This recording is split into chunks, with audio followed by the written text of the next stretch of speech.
That's the magic of an SSD. Things just happen. You know how we started talking about restructuring the podcast, or restarting all of them with cold opens about the way we record the podcast from now on? No, we are not. Like every other podcast. So this is a treat. This is a treat for Niall. Niall, thank you so much. Look, Niall's the wisest of all of us. He can choose if we're gonna keep this in or not. Sure. I'll just go right into it. Hello, everyone. We're here. It's the Chooch Podcast. You downloaded it. You got yourself into this mess. You gotta get yourself out. Downloaded. I'm John. I'm the host of the show. Every week I come on here, I sit down, I record this whole goddamn podcast. And you know what I get out of it? The love and admiration of your friends and family and your peers. Yeah, the respect of your fans. Yeah. That, exactly. And thank you for it. But I also got to deal with these fucking bozos for like an hour and a half.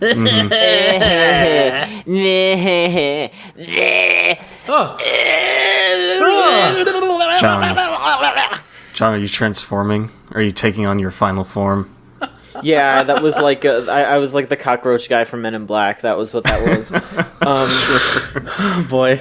Yeah. I've never actually seen those movies, so I'll take your word for it. You really haven't? Wait, I've seen parts of the first one, but I've never seen the whole thing. So when I finally watch those films, and if the cockroach guy doesn't sound exactly like John Machonsky turning into like a greasy Hulk, then I'm going to be disappointed with that film.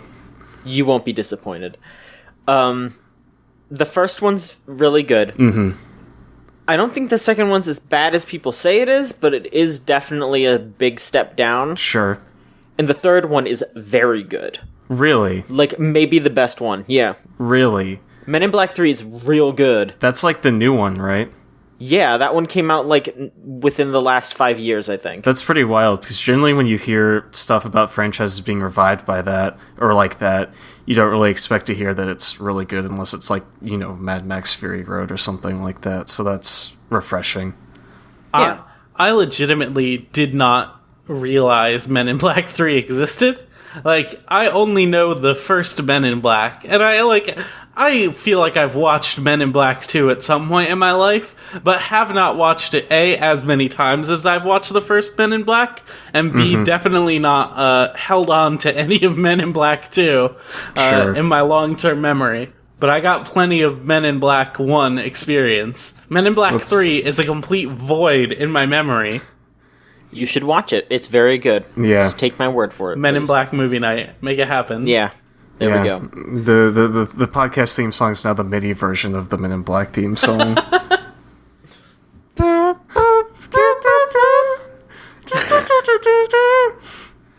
Oh, you could use the version from the Men in Black cartoon show. That was so good. Fuck, yeah. I think I've seen a few episodes of that cartoon. I forgot. See, much like how Scott forgot the third entry existed, I forgot the cartoon existed, so we even each other out. We're like the yin and yang of... Between the three of us, we're like the three-pronged fidget spinner of Men in Black trivia. I mean, I knew of all of those things before you guys did, so am I like the middle of the fidget spinner that stands strong, that keeps you all together? See, here's how it goes. You're the big plastic base that holds everything together. Mm-hmm. Scott is like the three metal circles that help it keep its balance, and I am the holes in the middle of those circles because I know jack fucking shit about the Men in Black franchise. Wonderful.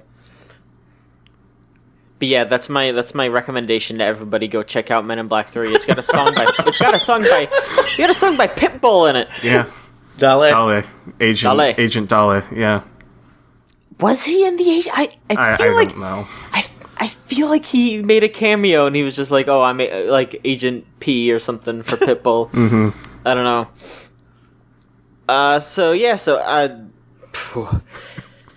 Video games, folks. I don't even think I've introduced you to. Probably not. No. Scott, you're here. Hello. And Ryan. Hey, folks. I'm here. Bringing you the hottest takes from the Ambien subreddit. How is the Ambien subreddit right now?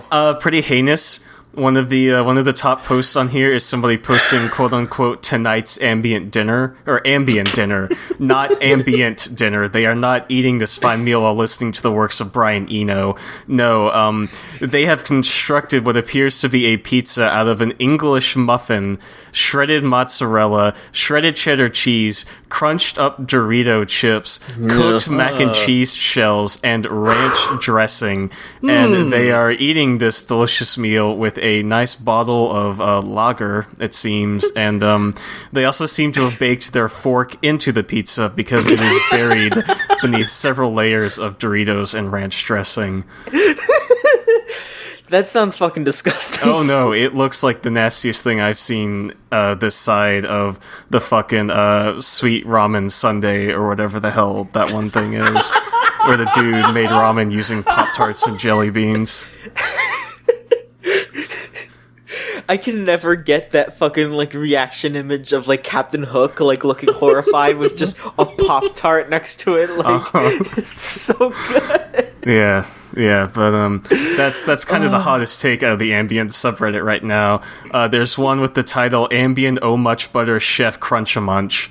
I don't know what that's supposed to mean. So yeah, there's somebody who has mirrored an image of their dog and put a filter on it that says, "I did this to a pic of my dog while on 10 mg. Little buddy, I'm so sorry." First time Ambien, comma, gonna watch Toy Story 3. And further down, we have what appears to be a picture of a partially shaved dog with the header, Thomas.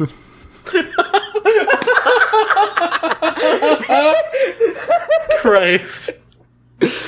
This is your weekly report from the Ambien subreddit. I'm Ryan, and we'll go back to John in the studio. All right, thank you so much. I just like to say, don't do drugs, kids. Or at the very least, if you're going to, just, like, make sure your dog is somewhere safe so you can't shave it and or flip and edit pictures of it. Mm-hmm. I agree. Keep those pups safe when you're taking your daily dose of the what is Ambien? It's like sleep medicine, right? It's like a sleep aid. Really? Okay. Yeah. I mean, that makes sense. I always kind of assumed that's what it was. Sorry. I just clicked on this picture of the Thomas thread, and this image of the shaved dog is much lower resolution than I thought from the thumbnail. The top 3 comments are, "Please tell me you didn't shave him on Ambien. Why eggs so hairy? And what we looking at here?" Oh my god.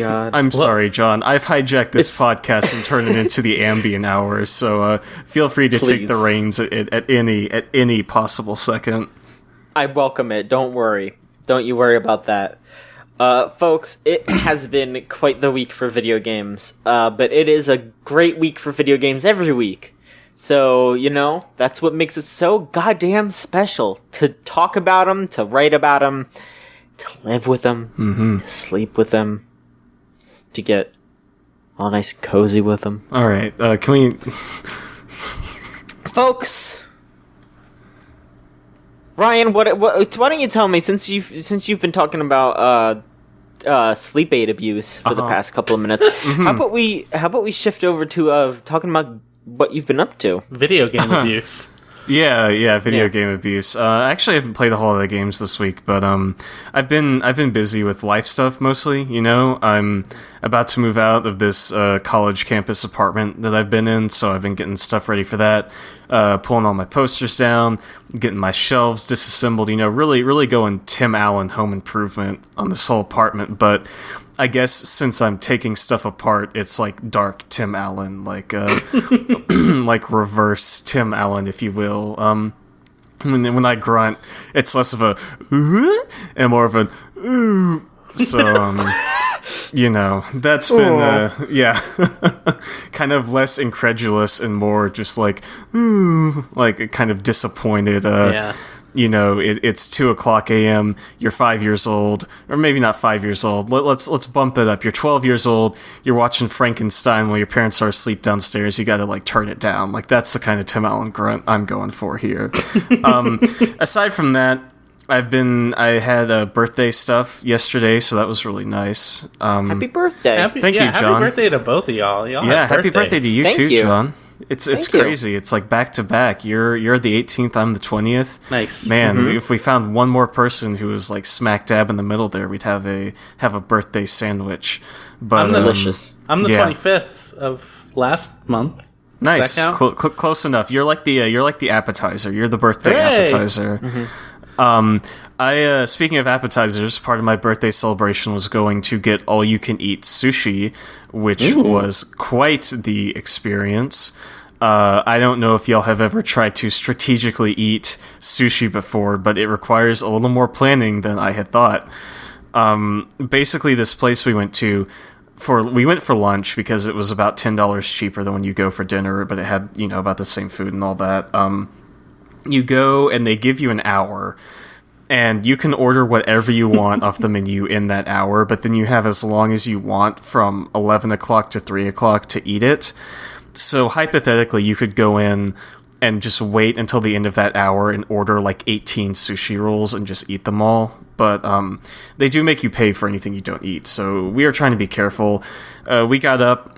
Right off the bat, we ordered like 4 sushi rolls. I mean, it was just me and one other person. We ordered 4 sushi rolls, like 5 appetizers, and it was delicious, but it was quite a bit of food. And I personally highly recommend trying all-you-can-eat sushi at some point. It is a flavor experience that your taste buds will never forget, especially if you eat so much of it that you feel like you can't move afterwards. That's of course. Yeah. That's always a great time.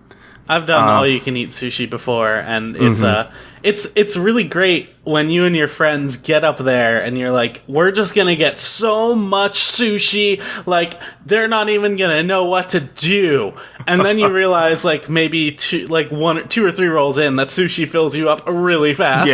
Yeah. I remember it's been like a year since I've gone out for sushi, and I always forget how much the rice in those rolls will fill you up, and I came in with like a game plan. Okay, I was like, I'll start off with 2 rolls, and I'll knock those out, then I'll order 1 more, and once I'm done with that, I'll get another one. But like halfway through the second roll, I was just like, oh my god, this was a mistake. Yeah. I think much like anything in life, the strategy to all-you-can-eat sushi is careful pacing and knowing your limits, I suppose. So that was a big part of my day yesterday. I also went to go see Princess Mononoke in a theater, which was really cool because I'd never seen that movie before, and it was great. I feel like with the Ghibli movies, it's hard for me to say anything about them that hasn't already been said, because I'm really kind of late to the game on their films. Like, I haven't seen a whole lot of them. Prior to this, I had only seen Totoro and Spirited Away, so I went...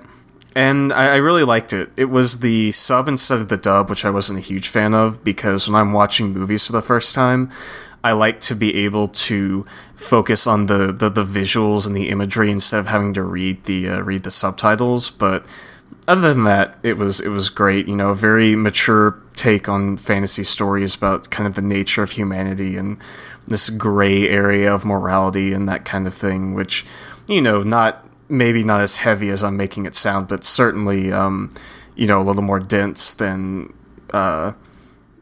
some other films.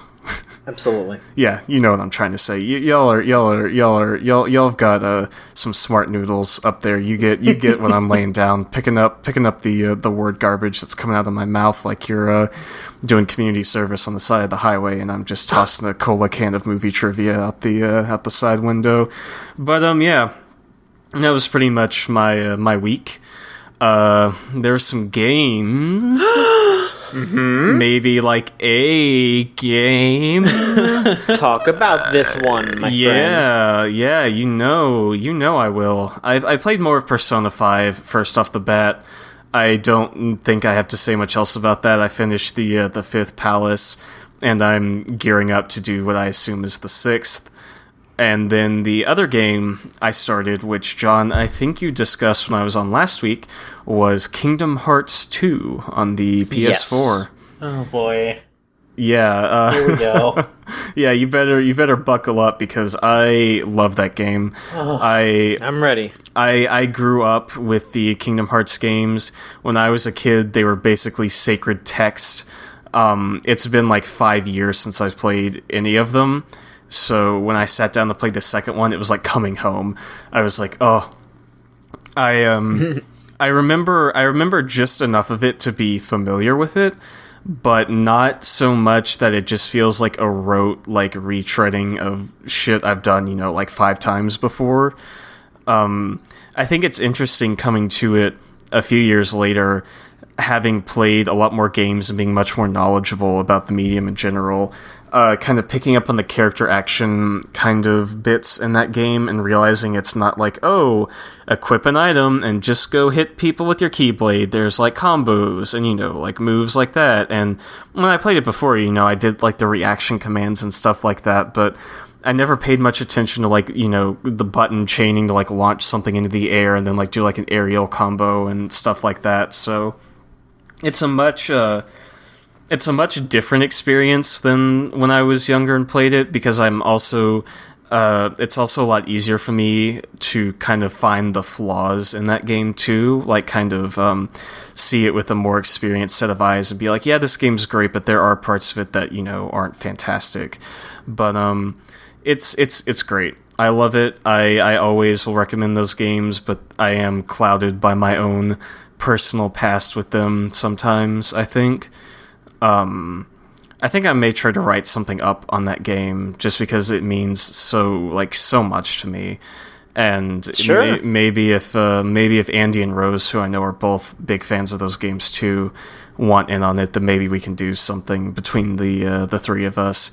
But like a Kingdom Hearts whole series spoiler cast before Kingdom Hearts 3? Yeah, that would be. I'm not going to make any promises, but that would be pretty dope, honestly. That'd be fun. I haven't played all of those games. I've played most of them. I never finished Birth by Sleep. I never finished Dream Drop Distance or 358 Days, whatever it's called. But that would be really cool. So. Preemptive bespoke promo here. If Kingdom Hearts is your kind of thing, stay tuned because we may or may not be doing something on that, but no promises. Yeah, we'll see. Yeah, we'll see what happens. Absolutely. I kind of talked about Kingdom Hearts 2, but I'm not really sure I have much else to talk about. So do y'all have any questions for me about that game? I don't have a question as much as a general statement. Anytime anyone talks about Kingdom Hearts, my brain immediately shuts off. I don't understand Kingdom Hearts at all, and I don't know if I have I don't know, as a 28-year-old adult, if I have the energy left in my body to understand Kingdom Hearts. Yeah. I always kind of wonder about, no offense, John, but like people who get into those games like later on when they're not like kids, I suppose, because those were such a formative experience for me growing up. The first Kingdom Hearts was really the first like heavy narrative-based game I ever played, and was kind of what showed me that games could have these like overarching stories and have like these RPG like complex mechanics to them and stuff like that, and it really just broadened my horizons in terms of gaming. I remember I was 10 years old when the second one came out, which means I was probably about maybe like 8 or 9 when I played the first one, because I got it in like the greatest hits repackaging. So it was a few years after the first one had come out, and I just remember being a kid and having a subscription to Disney Adventure Magazine, if any of y'all remember that hot joint from the the 90s, early 2000s and all that. I still think I have a lot of my old issues of that in storage somewhere, but I remember seeing like a tips and tricks page for like Kingdom Hearts, one of those. I was like, wait a second, Donald and Goofy and Disney characters are in this, and that key sword looks like sick as shit. What is this game? And so I remember going to Best Buy with my dad at one point, and that was the time whenever I wanted a game, I basically had to get it from like the greatest hits section, because those were a lot cheaper. And I saw Kingdom Hearts, and I saw like the cover with like the heart-shaped moon on it and everything, and I was like, oh, I have got to get my hands on this bad boy. And I went and played it, and then I loved it. And a couple years later, Kingdom Hearts 2 came out, and I just devoured that game on PS2. Like, I have such fond memories of that game, but anyway, I won't harp on these games too much longer, but I guess my point is that it's hard for me to imagine getting into those games now, just because they've been such a huge part of my life. And like I said, they were like sacred text. Like, they were just like the end-all be-all of video gaming for me for a long time. And partially nostalgia, partially because those games, despite the fandom, the crazy concepts, the bloated story, I do think quite a few of those are good games, but it just depends on personal taste. Sure. Yeah, in terms of other things I've been playing, not much else. I'm still kind of rolling on Smash for 3DS. Still a lot of fun. Yeah, I think... Got everyone unlocked yet? Not yet. I just unlocked Ganondorf, and I think maybe the only one I have left is Duck Hunt, because you have to do like 15... You have to beat Classic with like 15 different characters, or play like 110 Smash matches. You got Dr. Mario, Lucina... Yep. Game & Watch? Not Game & Watch. I do have Rob, though. Dark Pit? Yes. Okay, yeah, I guess it's just Duck Hunt and Game & Watch. Yeah. I looked up like not a guide, but just like a thing like, how do I unlock all these characters? And I've been working on getting those done. I think in a week from now, or at the time of this recording on the 28th, the new 2DS XL is coming out, and I'm honestly probably going to buy it. I'm gonna sell my current 3DS and a whole bunch of games I don't play anymore, and I will have almost enough money to completely pay for that thing, so I'm just going to do it. Because when September rolls around, I want to play the new Metroid game. And when I think it comes out in March, they're doing a remake of SMT Strange Journey, and I really want to get my hands on that game, so I'm probably going to play that too. But yeah, that's me in a nutshell for the last week. John, how about I take this hot talk potato, this talking potato, you will, the speaking spud, perhaps, and pass it back to you. All right. It's all moldy, so I'm gonna pass this over to Scott. Scott, why don't you take this and talk? We've had it for a while, so it's showing its age. How many episodes? 170 something? Yeah, it's old. Guys, it fell apart in my hand. Oh well, man. I guess we can't talk anymore. Good night, everybody. we gotta get one of those new potato XLs that they're selling. Yeah. All right. But no, Scott, if you would, how are you doing? I'm okay. Just chilling, doing my thing. I have been. We just put out another. We've been putting these out weekly. Not weekly, bi-weekly. Every 2 weeks. Is that bi-weekly? I think bi-weekly. Yeah. I think bi-weekly is actually like one or the other. Like it can either mean twice a week or every 2 weeks. I think it's both though. Because I don't know. I think twice weekly would be more appropriate if you were putting out 2 a week. Yeah. Because if something's bi-monthly, then it's every 2 months. I think. Anyway, I know what you mean. We've been putting out episodes of wrestling on air every 2 weeks, and I highly recommend y'all check that out. That is my comedy wrestling podcast. This latest episode, we read a WWE branded Choose Your Own Adventure book. Oh my god. And we went through the story of the rise and the subsequent fall of Johnny Fresh. Mm-hmm. And that's a pretty good time, and y'all should check that out. Listen Sure. to my podcast. No, Sure. those are always such a fun time. It was especially fun because I didn't have to edit that one, which is like those are really long and big shows to put together. And now, one of the other members of our crew stepped up to like learn how to do editing, and we've been giving her the stick, so to speak. And that was fun because we had like a 2-hour recording session, and she cut it down to like an hour 15. So I was very proud of her. Nice. Yeah, she did a good job. But yeah, other than that, I haven't been doing too much except bang, bang, bang, shooting the stuff in the video games. Ooh. All right, which shots have you done? Still doing some late night PUBG sessions. That's still a good game. Still fun. I don't really have a lot to say about that. It's PlayerUnknown's Battlegrounds. It's fun. Maybe Still. it's still fun. I just saw Michael hop onto it, and I didn't know he had it. So I'm like itching to see if he wants to do some PUBG. Sure. PABGO as it is. I also bought Splatoon 2 today. I haven't had a chance to pop that bad boy in, but I know Trex. Have you played the first one? I did not play the first one at all, so this is my first ever Splatoon experience. I know Trex also got it, I believe. So, and they messaged me like as soon as I posted a selfie of me rubbing my Switch and copy of Splatoon 2 up to my face on Twitter.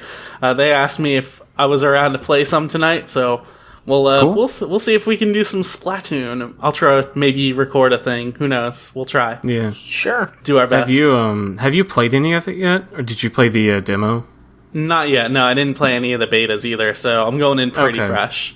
All right, because I played the test fire, the ice cream cake Splatfest, and I wanted to get your opinion. But if you haven't played it yet, then we can always save that for a later date.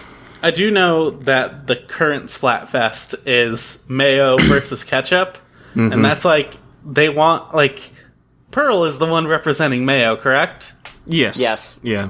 Do they want Pearl to fail? See, here's the thing about the mayo ketchup discourse. I obviously prefer ketchup more as like on its own. You put it on French fries and shit like that. But I almost always put mayo like on my sandwiches. So it's a tough draw for me because one I see as a vital component of any good sandwich.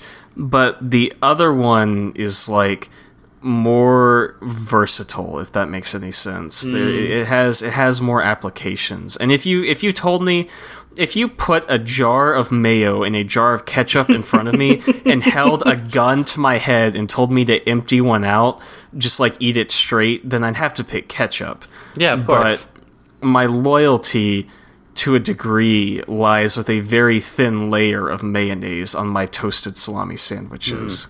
So it's hard, it's difficult. See, I think you're wrong. Period. Okay. Mayo is terrible, and no one should ever eat it under any circumstances. Wow, shoot me down. Yeah, I am shooting you. Bang, bang. Yeah. You're dead now. My mayo shot me down. There we go.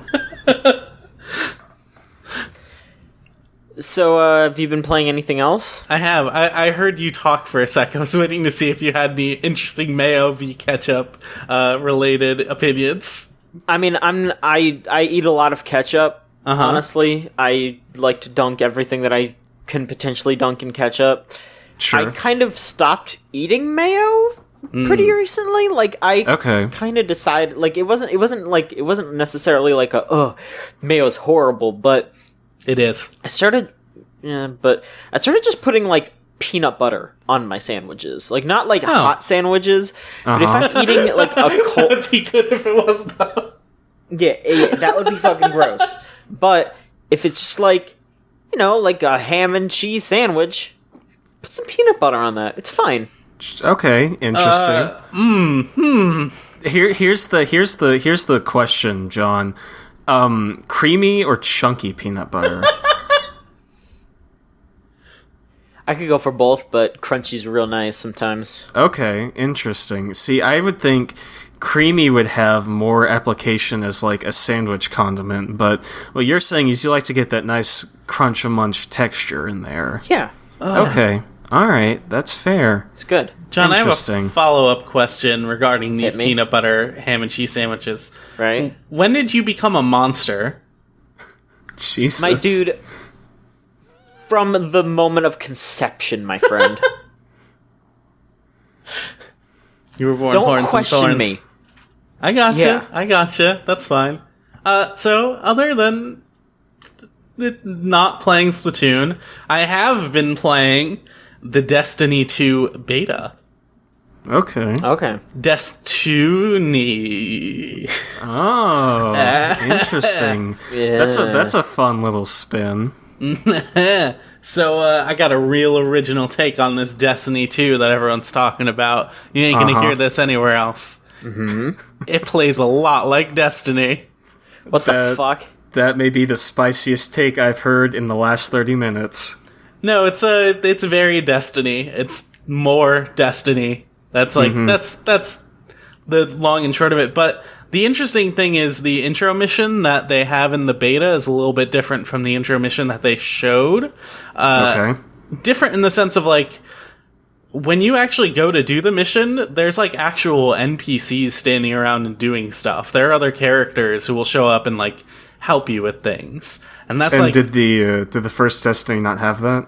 No, like missions were just you go, you shoot some enemies, you leave. That was it for the most part. Like others had more interesting stuff, like positioning and timing became huge aspects to boss battles and stuff like that. But like this feels more like an actual game than like a thing to just put some enemies in. Like I walked. I met my good friend Nathan Fillion. He shot some enemies with his fiery gun, and then walked me into a room with a whole bunch of just refugees, like just trying to make it happen. And then my other buddy, Lord Shax, opened up a door for me, and inside I got a revolver that was made of fire.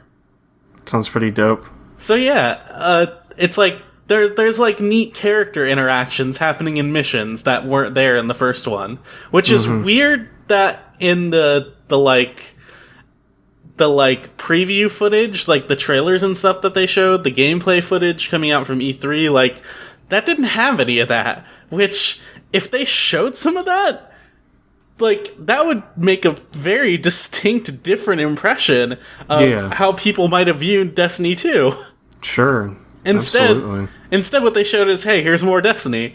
Instead of what's here in the beta that everyone has access to right now, hey, here's more Destiny, except there's we figured out the thing people actually wanted was more story. So we put a little bit more in there.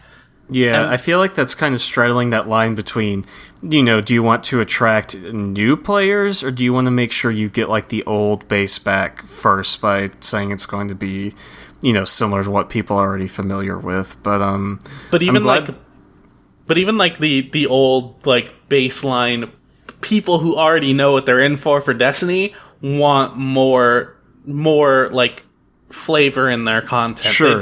They don't just want the go in and shooting. No matter how much the going in and shooting is, like no matter how pretty it is, because that game is fucking pretty, man. Yeah. This is a good looking game. Like Destiny is a good looking game. What are you playing it on? I'm playing it on the PS4 right now. I think that's the only place where the beta's available. I don't think it's available on the PC. I'm playing it on a PS4 Pro, by the way. Okay. But I don't know how much of a difference that makes, but sure. It is still a good looking game. It looks like they really kind of stepped it up a little bit. A lot of the guns and stuff are way more angular. Like everything looks like it has blades on it, which is kind of really, it's really silly, but it like is way better for their aesthetic than just like fake future gun. It's like fake future gun with more angles. Which is like it looks cool. Like it genuinely looks cool shooting people with my angular revolver, and then I reload it by dropping the sphere that's inside of it on the ground. Sounds pretty neat. Yeah. But and also it seems like the enemies also got a bit more of an overhaul. There's Scion sniper enemies. They got these lasers that point at you that reflect really, really well off the environment. And there's more stuff happening. Like there's massive rain and like big windstorms happening that Destiny 1 didn't have. They just saw like we want more stuff happening in this environment, so it's more to look at, and it's almost a bit too much. But it's really, really obvious that a lot of care went into everything that's going on, which is really, really, like, that's reassuring. That knows they're putting it lets me know and lets other players know that they're putting in the effort. That just simply it was there in Destiny 1, but not nearly as hard as it is in this. Sure. Yeah. It's neat. Like it's more Destiny. It like don't be fooled into thinking this isn't going to be more Destiny or a different kind of game. That is exactly what it is. It's just prettier. Clearly, they've got a little more going on in terms of mission design.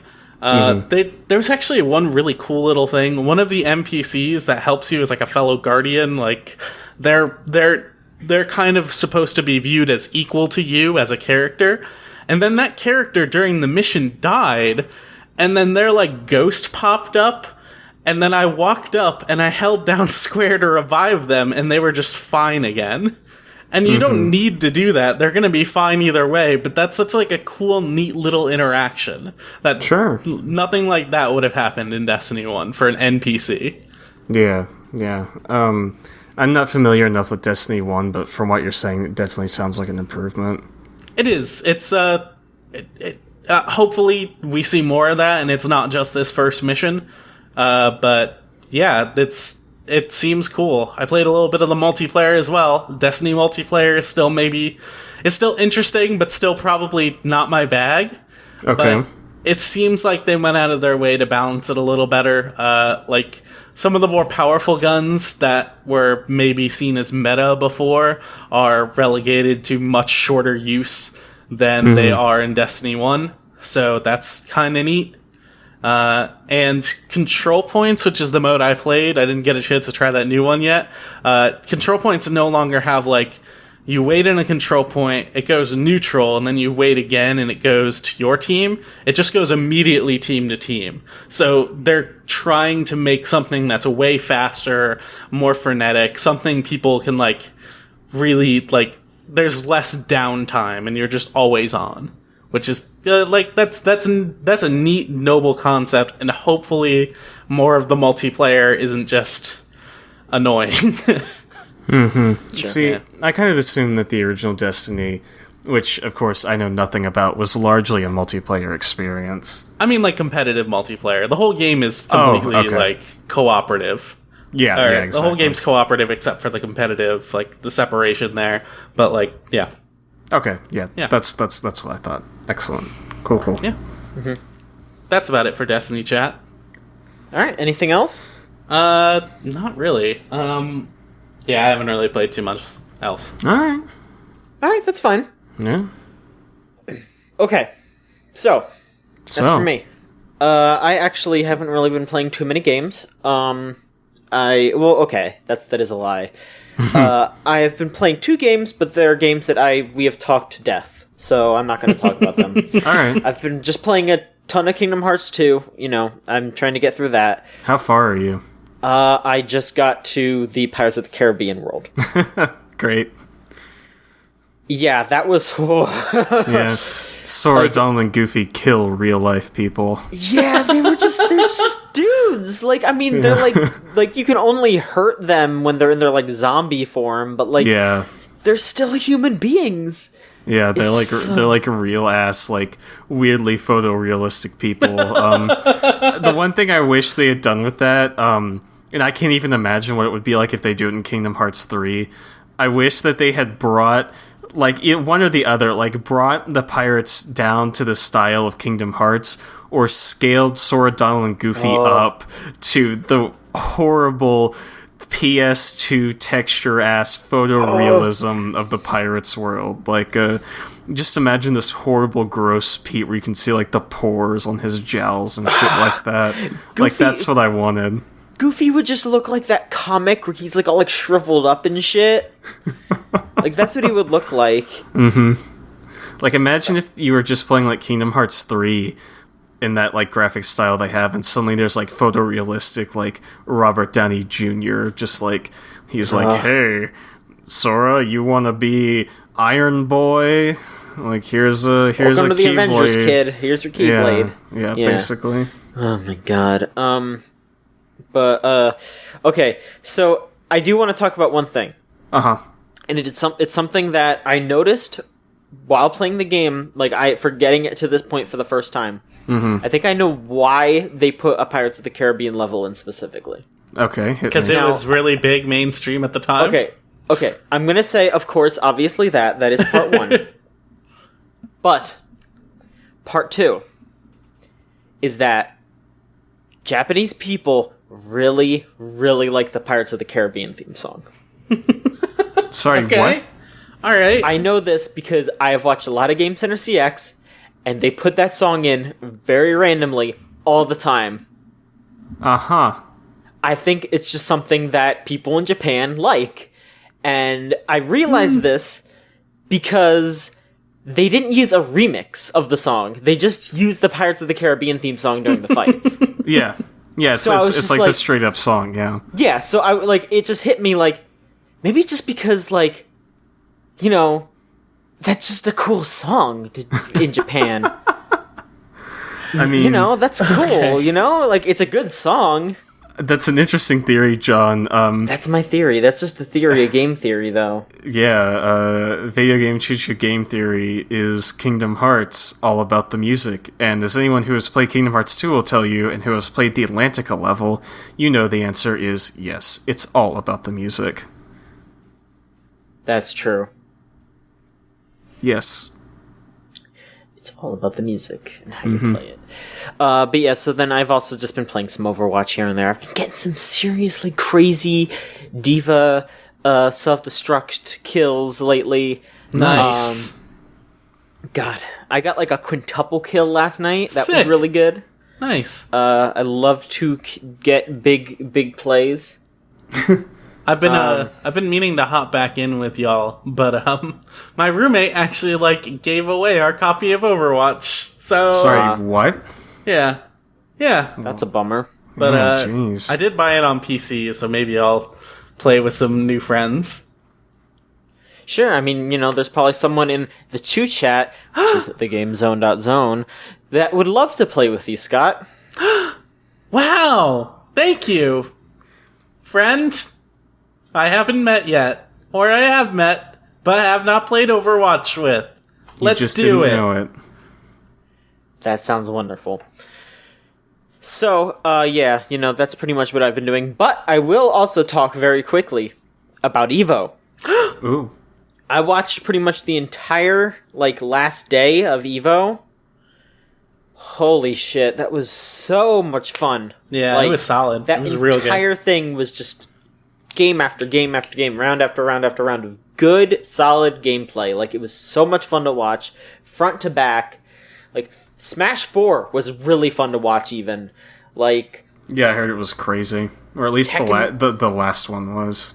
Yeah. Tekken was really fun. What else was on Blaze Blue. I only watched the final match of Blaze Blue. Mm-hmm. That was really good. Street Fighter was good front to back though. Like if I were to tell you to what to watch from EVO, even if you're not like really crazy into fighting games, I would say definitely watch the last like match, the grand finals of Smash 4. Mm-hmm. Watch the grand finals. Watch the grand finals of Blaze Blue, and then just watch all of Street Fighter, like top 8. It's all good. Mm-hmm. I don't know too much about fighting games in general, but every year I'm like, maybe this is the year I sit down and watch EVO, or maybe, I'll see what's up, but I just never have. And after everything I've heard about this year, I feel like I finally need to go back and just watch some of the watch some of the stuff because I've seen highlights from fighting game tournaments, and every time I get so pumped up watching them that I'm glad I have you on hand, John, to give us the recommendations. Absolutely, yeah. I mean, it was a good time. Evo, something that I'm really crossing my fingers, hoping that I can go to that eventually. Like, just going to, I'm not saying this to downplay how good it is, but like a smaller thing like CEO Taku was so much fun. Mm-hmm. I got to go to CEO someday, like CEO proper, and then I'll move up to Evo, and I'll just have a grand old time. You're gonna win Evo, yeah. Yeah, I'll win Evo. I'll win like Jackie Chan Fist of Fire at Evo. That's what I'll win. Shrek Super Slam. That's where the big money matches are. Dong Dong Never Die, yeah. Millions of dollars on the line. Millions. But yeah, that's pretty much all I've got. How about we go into news? Yeah, sure. Ryan, would you like to bring us in? I was gonna suggest, because you just talked Evo, do you want to go over your news real quick? Yeah. You know what? That's not a bad idea. Yeah. Hell yeah. There's a lot, so hang on. I gotta make sure that I got all this ready. So yeah, I mean, usually during a fighting game event like that, they announce quite a few things because everyone's watching for the fighting, so they got all eyes on them. So why not announce some new games? As mentioned previously about that really good BlazBlue final, Arc System Works also announced a new fighting game. Ooh. Right after those finals. And, Take your time, it's good. So it was something that I did not expect. I don't think anyone on the entire planet suspected this to happen. So the game is called BlazBlue Cross Tag Battle. Mm-hmm. I hope I got that right because the icon, the logo, is one of the worst logos I've ever seen in my life. It's a hot mess. It's basically that "Don't Dead Open Inside" thing or whatever from Walking Dead. Mm-hmm. But so it is a crossover fighting game with a bunch of licenses that Arc System Works has the license to. So it's BlazBlue, it's Under Night in Birth, Yeah. Persona 4, and Ruby, Wait, the Rooster Teeth show. So far they've shown the two main dudes from BlazBlue, Ragna and I think Jun or something. I don't remember his name. But they showed Yu Narukami, obviously from Persona 4.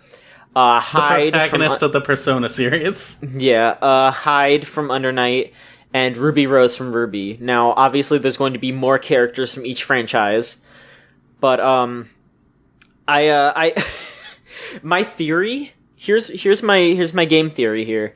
Mm-hmm. My game theory is that Arc System Works got the rights to make a Ruby fighting game, and they were getting it ready to do it, and then they all of a sudden got the rights to do a Dragon Ball fighting game, and they just went, this is kind of more of a big deal, but we shouldn't screw over Rooster Teeth that hard.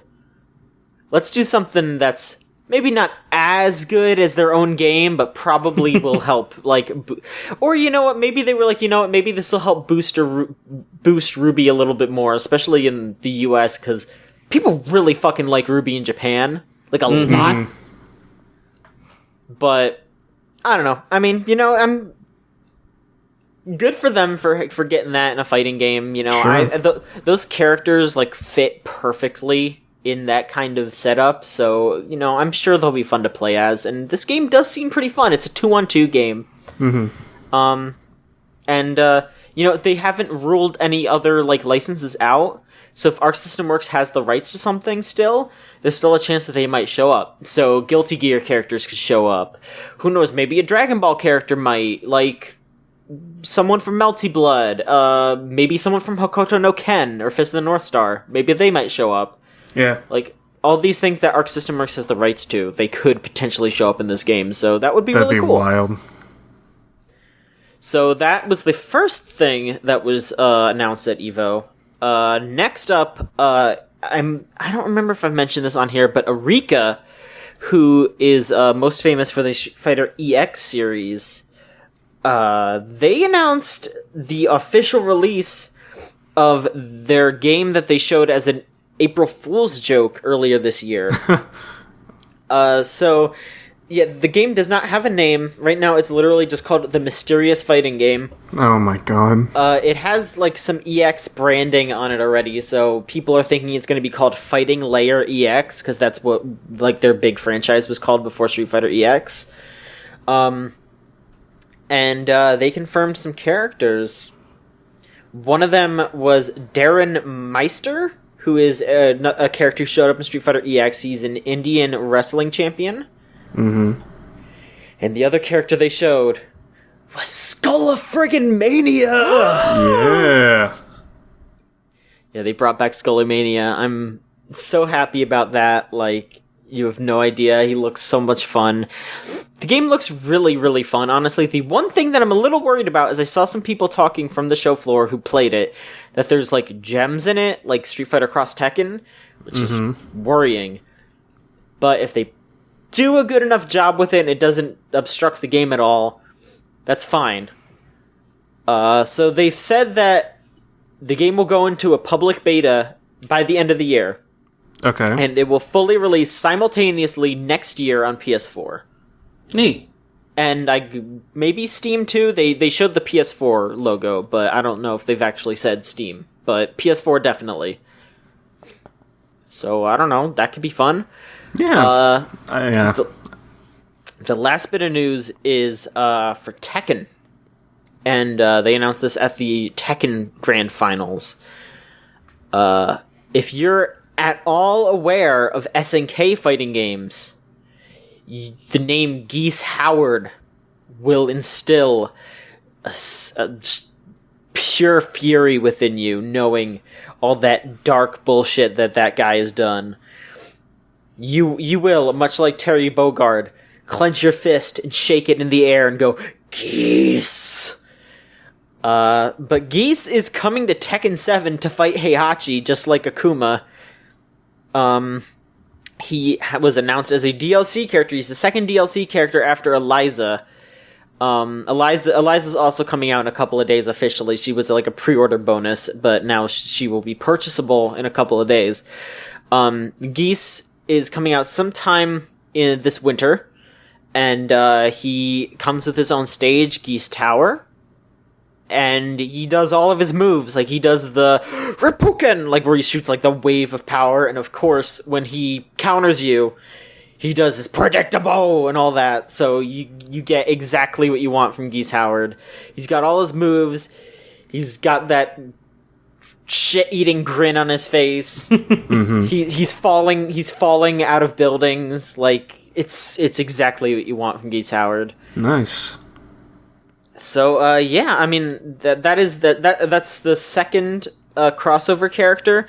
I think Harada might have said that there is going to be one more. And there was some talk that it might be an Arc System Works character, because I think he talked to some Arc System Works people. So I don't know. We'll see. Sure. But yeah, that's the news for me. Ryan, why don't you go ahead now?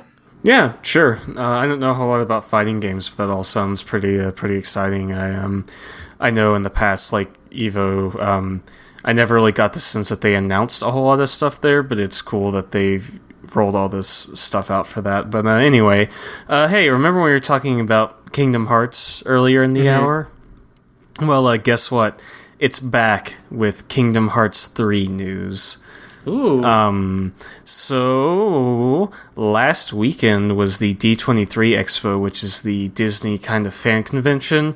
They announced a whole lot of, like press stuff, like talking about the new Pixar movies, talking about their big updates to the theme parks, like there's going to be a new Star Wars hotel, but nothing is quite so important as their discussion of Kingdom Hearts 3, because on the D23 stage, something truly unexpected happened in regards to Kingdom Hearts 3 news, and that is that one of the new worlds in Kingdom Hearts 3, which you'll be able to visit as Sora, Donald, and Goofy, is the world of Disney Pixar's Toy Story.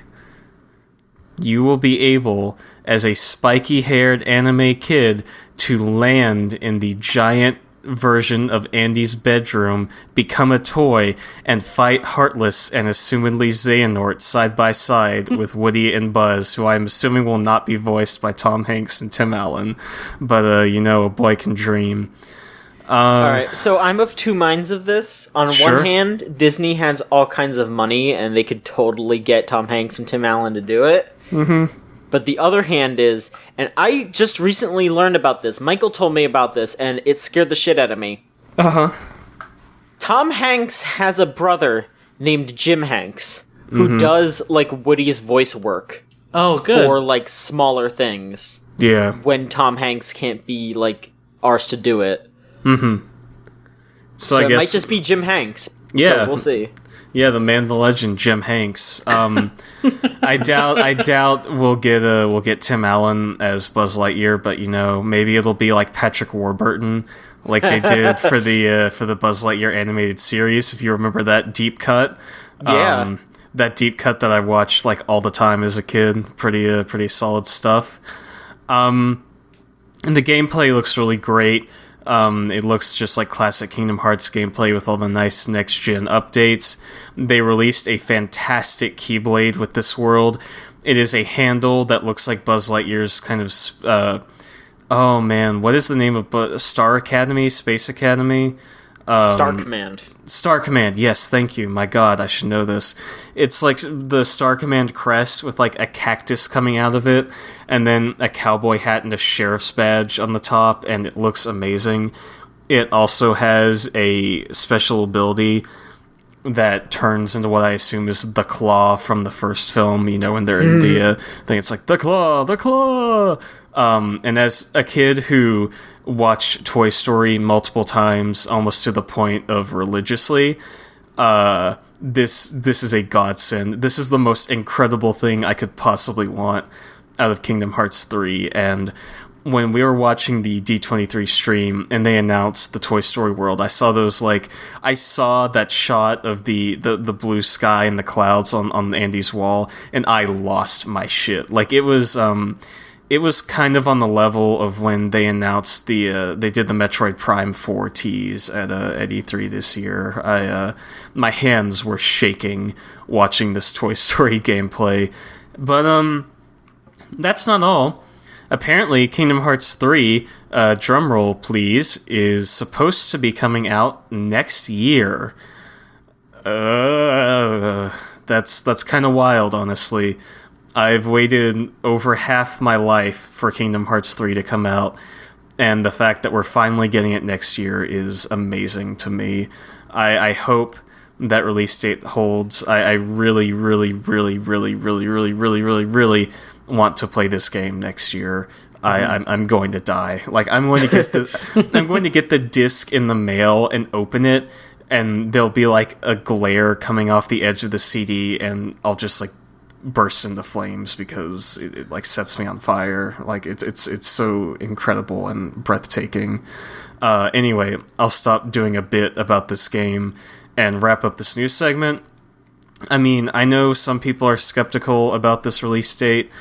I think if Square Enix could get Final Fantasy 15 out when they said by the end of last year, then there's no reason that Kingdom Hearts 3 does not come out in November of 2018, I think. Alright, yeah, I mean, I do choose to be hopeful with you, but at the same time, look, Nomura just doesn't really have a great track record. I hope, that, especially for how voracious other Kingdom Hearts fans are, I hope they get what they want, as well as you. Mm-hmm. But also, I would just say, they still keep talking about the fucking Final Fantasy VII remake, so, you know how it's gonna be. Hey, y'all remember back when LEGO was kind of in their experimental phase when they were doing Bionicle and all that shit? Sure. Do any of y'all remember that toy line that was based on that TV series that never went anywhere that was called, like, Galaxion, or, like, it was like a Lego-based thing where there were these figures that you could, like, swap the parts out of, and it was, like, science fiction themed. Oh, Galador, that's what it's called. Any of y'all fuckers remember Galador? Anyway, look it up, because Sora looks like a figure from the Galador series. There are like 3 people out there who got that reference, but I'm looking at this trailer and he looks like a Galador figure. But anyway, sure, we can move on. Scott, would you like to round us off? More like Kingdom Hearts. What the fuck? Got me. Hey, guess what? According to Eurogamer, the Wolf Among Us and Tales from the Borderlands series from Telltale, we reported this earlier, around like the 18th or something, they would not be receiving any kind of follow-up anytime soon. Especially, Wolf Among Us was very notable for ending on a cliffhanger, and that seems like something that a lot of fans would definitely have wanted to pick up off of. But according to one of their recent Reddit AMAs, here's a quote directly.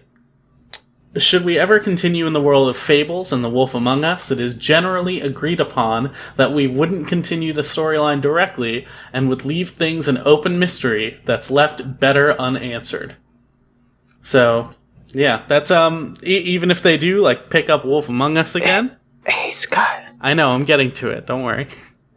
I gotcha, don't worry. Okay. Shh. But another quote regarding Tales from the Borderlands. While currently there are no plans for us to continue the story on the Telltale side, we do know that our friends at Gearbox and 2K are hard at work on what's next for the Borderlands universe. We know that also means if anything happens to Reese, Fiona, and the gang, the ball is in their court to see whether they will or will not be explored again in any possible future entry for the series. So it looks like Tales from the Borderlands is firmly in the court of Gearbox, and Gearbox very much working on Borderlands 3 right now. Probably does not even have that in their head right now. So that's a little sad to know that Tales from the Borderlands probably won't be coming back anytime soon. However, literally the day after we posted this article, Telltale announced new seasons for 3 of their franchises, including The Wolf Among Us. Wah, wah, wah. That's wild. Yeah. Literally the day after this was reported. But there will also be a second season of their Batman series and a final season for The Walking Dead. The second season for Batman will start up on August 8th and will carry over your choices from the first game. The first episode, titled Enigma, will focus on Riddler's return to Gotham, setting up deeper deceits and betrayals to come. Walking Dead, you'll have to wait until 2018 to play the final season. So we'll see how that goes. I have a copy of the latest season they did, the New Frontier, and I started that up while I was in a call with you guys. I got as far as smoking a blunt with my sister, and then just kind of turned it off because it wasn't running very well. But I got a nice old big new computer, so maybe at some point I'll give that thing a shot. I have no idea if it was actually good or not. Sure. Yeah. Maybe you'll be able to run Batman too. Yeah, still can't do that. Yeah. Nope, me neither. Yeah. So, finally, The Wolf Among Us it got its announced second season. It's still based off the Fables comic books. And similar to what they talked about in their quote from the AMA, it will be sort of a soft refresh with a new story arc and returning characters. So, like, for people who maybe expected some kind of, like, resolution for that cliffhanger, we don't know if that's gonna happen, but we'll see. We'll see. I would assume that they might, like, resolve it indirectly, like maybe not focus on it though. Yeah. The announcement for these games lists PS4, Xbox One, PC, and mobile releases, but there are also platforms that could be announced, which means we could see a Switch port. I believe there are some Telltale games coming to Switch, aren't there? I think the Minecraft series is. Yeah, Probably. I don't remember if Minecraft's already on it, but at the very least, Telltale has supported the Switch in the past. Like at the first season of Minecraft, or not the Switch, the Wii U. Like they've supported Nintendo stuff already. Like Minecraft was on Wii U, so okay, they at the very least have a relationship with Nintendo, and I could definitely see them. Like honestly, that would be a fantastic way to play those games. Yeah, sure, that would be perfectly fine. Yeah. So that's what we're getting for Telltale releases upcoming. Look for them in 2018. All right, thank you very much. I will handle the questions this week. Ooh. Folks, if you want to send questions in to the Video Game Choo Choo podcast, email us at podcast@videogamechoochoo.com. Or, if you prefer to just send something in through Tumblr anonymously, go right ahead at videogamechoochoo.tumblr.com/ask. Here we go. Our first question is from Tumblr user Shoeless, who asks, "What is your relationship with Dippin' Dots, and what steps are you taking to improve it?" What a fucking monster Shoeless is. Yeah. So let me take a hardline stance here, okay? Do we? Yeah. No. Listen. I will. In the shoot chat, the game zone.zone. This shoeless individual, this monster. Yeah. I don't know what to refer to you because I don't think there's humanity within you any longer. This fiend put Dippin' Dots on bread, on a nice roll, a good nice roll. What you'll never had creamy rolls? No, you get like a nice scoop of vanilla and just like this lay is the it worst down part. This is on the good worst like part. croissant. This is the worst part, Ryan. Come here, listen. Come close to me so I can whisper this in your ear. I'm close, Scott. I'm right here. I'm leaning right over the campfire that's in between us. Shoeless posted this picture and then said, "Here's a nice ice cream sandwich for you." So it was like a goof, if you will, like a visual pun on the classic ice cream sandwich. Well, here's the deal. I'm like 90% sure ingestion occurred. Yeah, exactly. Like he definitely took the picture as a joke, but then ate it for himself. Interesting. Look, this adds a new wrinkle to the to the scene of the crime, if you will. So, I will just say here, my relationship with Dippin' Dots is strained. And the steps that I will be taking to improve it, well, I feel like the step that I could take is removing you from the Chooch chat. Damn. You've taken a very like hardline kind of extreme stance on this whole matter. When I was younger, I would eat Dippin' Dots almost every time I would see a Dippin' Dots stand. Like every time we would go to the mall, they'd always have like the kiosk of Dippin' Dots, and I was all over that ice cream at the future. I was slurping and gurping on those tiny little freeze-dried nuggets of creamy wisdom. Okay, I like when a fish lays eggs and they're like the little like dots. Just imagine that in reverse, but the eggs are Dippin' Dots and the fish is my mouth. Okay, and that's what I was like to eat those delicious ice creams. 1, that is fucking disgusting. 2, where was your bread at the time? Far away, hopefully. Far away. Well, John, we all make mistakes in our life, and at that point, that was prior to me having my trusty Dippin' Dots recipe book that opened my mind to such wonders as the Dippin' Dots ice cream sandwich, or the Dippin' Dots spaghetti surprise, or even Dippin' Dots steak. So, I don't bring up your past. Like, I don't talk about the mistakes that you've made in your life, John. So Fair. please, when you talk about me eating vanilla Dippin' Dots in a vanilla fashion, can we leave the bread out of it for once? Just once. Okay. By the Thank way, you. I did this just now. If you join the GameZone.zone and check the pinned messages, you will see the ice cream sandwich. You're welcome, Great. John. What a curse. Yeah, I'm looking here. Yeah, there's the rules where I explicitly I'm like, don't be hateful, don't spam and all that, and then right above it there's this extremely evil image. Like, oh my god.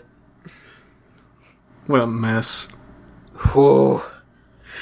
Oh, boy. Anyway, our next question is from an anonymous user, and I feel like we're going to be getting only anonymous users because I don't think anyone wants to be associated with this mess anymore. Okay.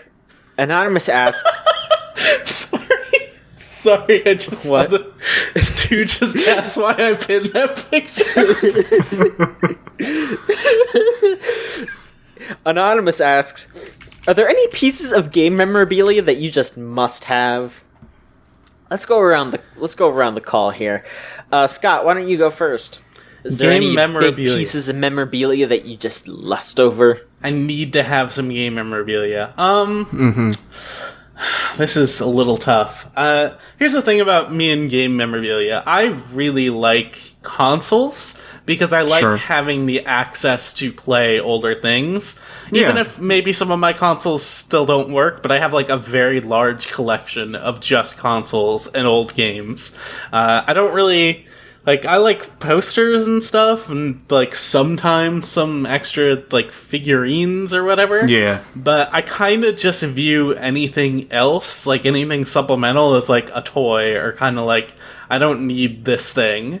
So, Sure. while I would like a full-size, fully sharpened, fully usable version of Cloud's Buster Sword, I think I would maybe hold on to that for about a week before maybe giving it to charity. But if you give me if you just give me a nice NES, it's perfectly fine. Not even one of the original ones, just one of the newer top loader ones. I'll be like, hey, nice, thank Sure. you. Sure. So Yeah. basically any kind of console, any kind of old game, just throw it at me and I'll just keep it forever. Of course. Ryan, how about you? Yeah, I kind of feel the same way as Scott. When it comes to game collectibles, I like to think of myself as a very simple man. I don't go for your anime figurines. I'm not into the clay tempered sword steel replicas. I don't I don't jive with the giant plush Gexes. I tend to stay a little more down to earth. That being said, there is kind of a holy grail of video game collectible-ingness that I have been, as you so kindly put it, quote, lusting, unquote, after since the beginning of this year, and that is the PlayStation 2 Resident Evil 4 chainsaw controller. Oh, Because my god, I have a few smaller video game collectibles. I do have a Pyramid Head Figma. I do have the Toriel plush from Undertale. I have a small handful of strategy guides just because I like leafing through them. So I'm not blameless. I buy stuff I don't need, but every time I think about having that chainsaw controller up on my shelf, I think to myself, you know what? This is something a happy, well-adjusted gamer would keep on their shelf. a bloody chainsaw from the Resident Evil franchise. So that's kind of number one on the list. And there's a few games I think would be really cool to own. A while back, I was at a Half Price Books, and they had an original, complete in-box copy of Zombies Ate My Neighbors. Nice. And I came super close to buying it, but I wanted to wait until I had graduation money, and the next time I went, someone had bought it. There's a couple other things, like I'd really like to get a copy of Ill Bleed for the Dreamcast and just random stuff like that, but the chainsaw is definitely number one. I think that's that just kind of goes with my whole aesthetic. I think it would go with my giant over 6 foot long Chainsaw Massacre poster I have. So, you know. Sure. So for me, I am actually one of those people that likes to have like figures and all that stuff. Yeah. Like, I buy Pokemon model kits. I get Figmas of girls from Persona because I'm that motherfucker. But the one thing that I really, really, really want is so I have my like perfectly on model Monokuma plush. Mm-hmm. Which I absolutely adore. That is like one of my favorite items that I own. But there's one thing missing. I need his sister. I need a Monomi to go with him. That, I think, would be the best priceless heirloom for me to have. I'm sorry. Well, alright, listen. The reason we were so quiet while you were doing this was because Ryan posted a picture of a toy, a Galador toy. And then immediately said, right after that, I didn't need to send that, holy shit. Like, it was some kind of picture of his weenus. Oh my god. I was looking through my phone to make sure that I had saved it earlier, and I was going to post once we're done recording, but my finger slipped and I hit it while I was in the Discord app that automatically uploaded. I knew this was going to happen. This thing looks like shit. I know it does. It does. Is that not Sora in Kingdom Hearts 3 Toy Story World? It does actually look like bullshit that, though. And tell me that is not Sora in Kingdom Hearts 3. You are not wrong. Like, that definitely looks like that. Okay, I get it. I understand what Galador is now. Oh my god, they had like fucking like jet engines and like cyber arms. You could like swap them out and shit like that. Let me pull up the Wikipedia article for Galador real quick and read you this hot nugget of wisdom. Please Oh my god, I'm ready for this. Honestly, So Galador was a short-lived 26 episode Canadian American TV series that. Despite what the figures may indicate was actually live action, the main character, which you can see there, was named Nick Bluetooth. Oh, and, my god. A boy of 15 years age able to transform his limbs into the limbs of other species or specialized machines called, quote, glinching. There was a fucking creepy villain and all that, but his name was Gorm. Great. So here's the bit on the Lego line, which I actually owned quite a few of these, despite not ever having watched a single episode of Galador in my entire life.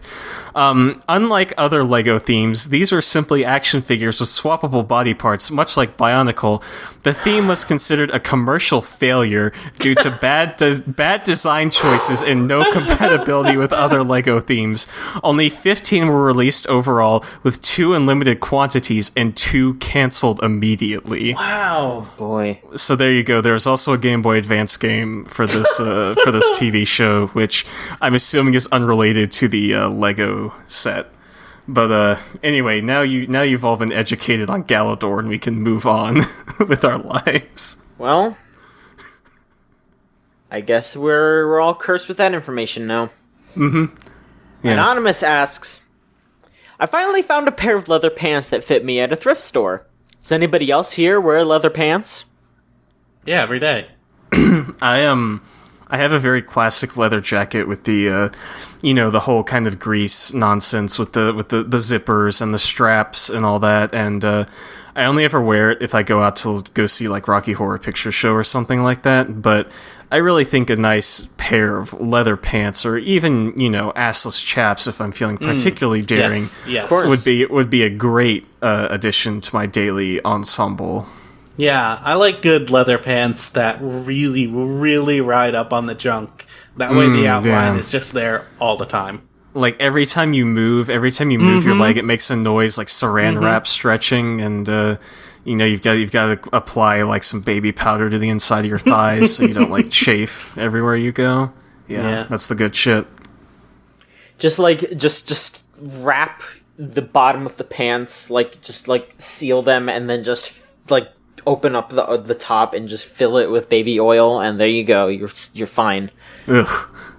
You put like rubber bands around like the pant legs to keep it all in. Just with every step, you just hear this like massive sloshing noise. That's great. It's like the Tim and Eric diarrhea pants or whatever. The D pants. Oh Lord. Oh my god. So our last question is also from an anonymous user, and once again, if you would like to send us a question, you can do so at videogamechoochoo.tumblr.com/ask or podcast@videogamechoochoo.com. And this question is, since Toy Story is in the new Kingdom Hearts, what other properties do you hope show up? Ratatouille is a given? What? Why is Ratatouille a given? I think they mean like Ratatouille is like a really obvious answer for something they want to see in Kingdom Hearts 3. I mean, I guess. But also that was a really, really big movie, and like they did not get a chance to do a world of that one, so I could see them doing a Ratatouille world. Yeah, see, the thing about this is that Toy Story is the first Pixar world they've ever put into Kingdom Hearts, so it's like kind of a big deal. And I get the feeling that either it'll be the only Pixar world, or now that they have the Pixar backing, there's going to be a few more, possibly. I think it'd be cool to see, like, an Incredibles world, but I think they'd probably jettison that for something Marvel-related if they were going to do superheroes. I think in Dream Drop Distance, they had a Fantasia world, and I think it'd be really cool to see that in, like, an actual Kingdom Hearts game rather than the, like a handheld one. There's one other thing. I really want Nightmare Before Christmas to make a comeback, because both that and 1 and 2 is a really fantastic world. There was something else, though, that was, like, a recent Disney movie that I was like, I'd really like to see that, but now that I'm thinking about it, I don't have it. Fucking iCarly World. That's Disney, right? Wizards of Waverly Place. There it is. That's the one. Life of Zack and Cody. I do want to point out two things in this question. The first thing is that they do say what other properties, not specifically what other Disney properties. So you could go anywhere with that. And also the other thing I want to point out is that this user did spell Ratatouille. Okay. Fair enough. So I don't see. Here's the thing. Like, I thought about this, and I immediately went back to the Steamboat Willie thing. Like something way older. Like that. Like would be a really cool callback and be really well done. And I think specifically what Square Enix needs to do is they need to go back. They need to purchase Looney Tunes if they don't already have it. And they just need to do all the really racist cartoons they used to do. Oh, absolutely. Okay. Just double down on the racism, especially. Mm-hmm. Yeah, just make it as racist as possible. Mm-hmm. And that'll be great, Let's tone it back on the on the Kingdom Hearts racism. I mean, racist Sora. I'm sorry, Goofy, but you said the N-word. Okay. All right.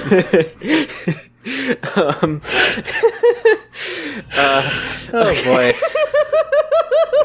This may be one of the worst episodes of this podcast we've recorded in a very long time. It's a buck wild episode, but I think it's fun. John, do you have an actual answer for this question, or are you just gonna... I do. I'm really basic in just hoping that they do actually pull the trigger and do Star Wars in this. That'd be cool. Oh yeah, totally. I've wanted that since Disney picked up Star Wars. Like, that is such... I mean, it's a slam dunk, but it's a slam dunk, Yeah. It's super obvious, but, like, for fuck's sake, they need to do that shit. That'd be really cool. I would lose my mind. Like, I'm talking about, how how much Toy Story meant to me as a kid, and like how much Kingdom Hearts meant to me, but like Star Wars, I was raised on Star Wars. Like it's my it's my butter, my bread, my Dippin' Dots, if you will. And I think if they put Star Wars and Kingdom Hearts, I would just lose my mind. It would be absolutely. It'd be amazing. Absolutely. I mean, Marvel as well, but you know, just just either of those like big properties, I would be completely down with that. Yeah. All right, so that should do it for this week's episode of the show. Hooray! We made it! Yay! Thanks so much, everybody, for listening. We have some amazing stuff up on the site recently. Trex wrote a review for Yonder, the Cloudfarer Chronicles. Yep, Cloudcatcher. Cloudcatcher. Look, go to the website, look at the title of that review, and then go on to Twitter and tell me that I'm wrong. There you go. That's your audience participation of the week. Yell at John on Twitter. And we also have that Fire Pro Wrestling video up. And that was some incredible work. Thank you so much, Andy, for editing that. And also thank you, Michael, for being on that as well. And we'll keep it coming, We're going to keep trudging along. We got plenty of stuff in the pipelines. So if you want to keep track of all that, go to twitter.com/VGChooChoo, or Tumblr, which is VideoGameChooChoo, or come to the chat, thegamezone.zone, the Choo Chat, and you can check us next week with another episode of the Video Game Choo Choo podcast. Good night.